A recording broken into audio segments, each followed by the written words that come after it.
So I had a great question in the comments from somebody, and I want to make a video response to this. Thank you so much once again for listening to my videos. But the question was, how much money minimum do I need in order to start investing in real estate? And I thought about it, and I never answered that question. So I love this question. And I want to say this is what it took for me personally to have the right mindset in order to start investing in real estate. Because I really had to sit down and reflect during my gym session just now what it took. So for me, what it took was, first of all, I graduated back in 2013 with $250,000 of student debt from pharmacy school. So for me, the first step was, okay, do you have a stable source of income? And for me, it was my W-2 source of income. As a pharmacist, I started making off like 55 bucks an hour, roughly 120K. And so for me, that was my first thing, is having a steady source of income. So once that came in, um, I wanted to make sure that I had a 3 to 6 month reserve based on my living expenses. Because at the time I was 23, and even to this day, I do about 3 months because, I don't have any family, I don't have any other obligations. But over time, if you have kids, you have a family, you want to probably have a 6 to 12 month reserve. So for simplicity, let's say my monthly expense is $3,000 a month. Roughly, I want to have 3 months of reserve. So that's $9,000 a month, right, of reserve. So I need to have a stable W-2 income, at least 3 months reserve in the bank for a rainy day. And then at that point, I would start to pay off any debt. So if you have credit card debt, pay that off first. Like, credit card debt's like 20%. You're always in the hole. You'll never get out of it. So pay that off first, right? And let's say you tackled your credit card debt. The next debt would be maybe your student loans. So this one is a little 50-50. So for me, my federal student loan is roughly around 7 to 8%, because I took such a large amount. Let's just make it 7.5%. So for me, I refinanced it from 7.5% down to like 3%, through First Republic Bank. And at that point, I still aggressively paid it off despite being a low interest rate. And at 3% interest rate, looking back, you can argue, well, 3% is not bad. You just can make the minimum payments and then invest the difference in the S&P 500, or maybe save it for a down payment on real estate. And if you set that today, that's not necessarily wrong, right? I may actually agree with that as well.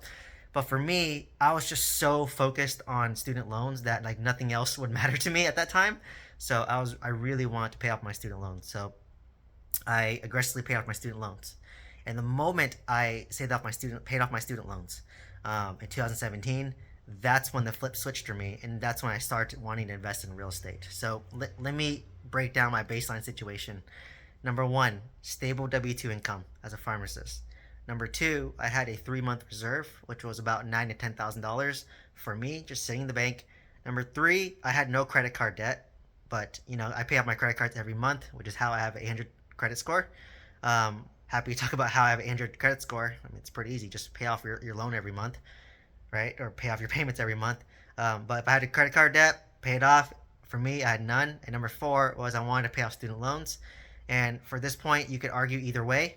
For me, at the time, all I knew was pay off student debt. I didn't know much about real estate, which is why I create this content to teach you. But at a 3% interest rate, back in 2017, you can argue that maybe I should have, instead of paying off 250K student debt, I could have used that money to buy a piece of real estate, and that would have appreciated over by 250K by now, right? Like probably $500,000 by now.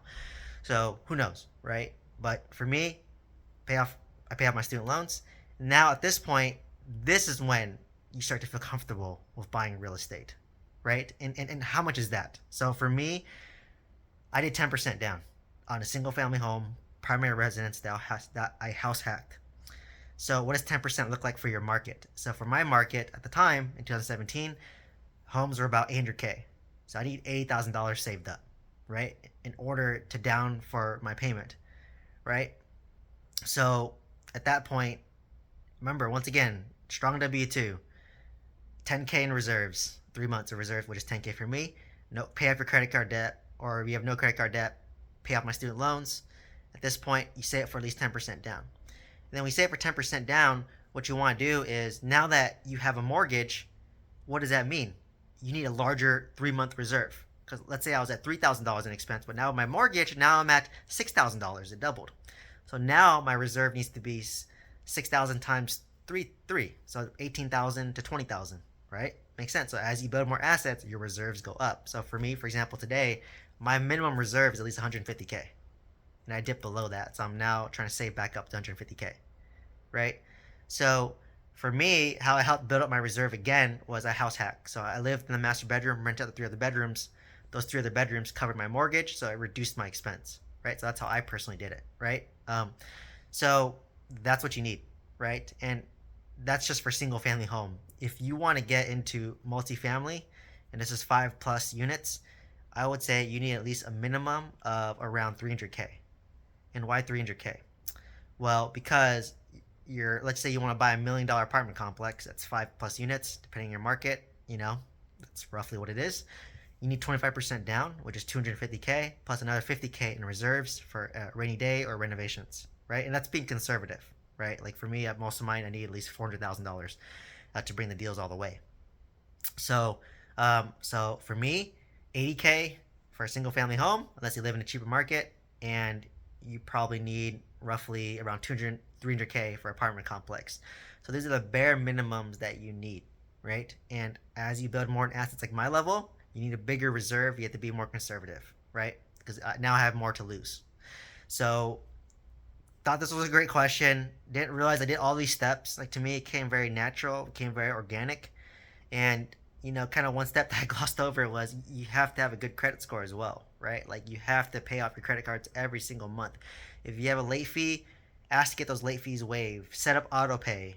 Get those payments every month. I have so much debt, so many debt inquiries, and my credit score's over 800, and it helps me get qualify for loans, right? It doesn't have to be 800, but I think as long as you're over, like, I think 720 or 760, whatever the cutoff is, be above that. Find ways to make consistent payments. And even if your credit score is not great, so what? Your interest rate might be a little higher, right? If you still went through the steps, you'll still do fine. So hopefully this answers your question as to what it took for me mentally, financially, and mentally prepare to buy my first piece of property. Yeah, I know it seems easy today. Fast forward to today, but back then that was the mindset that I had.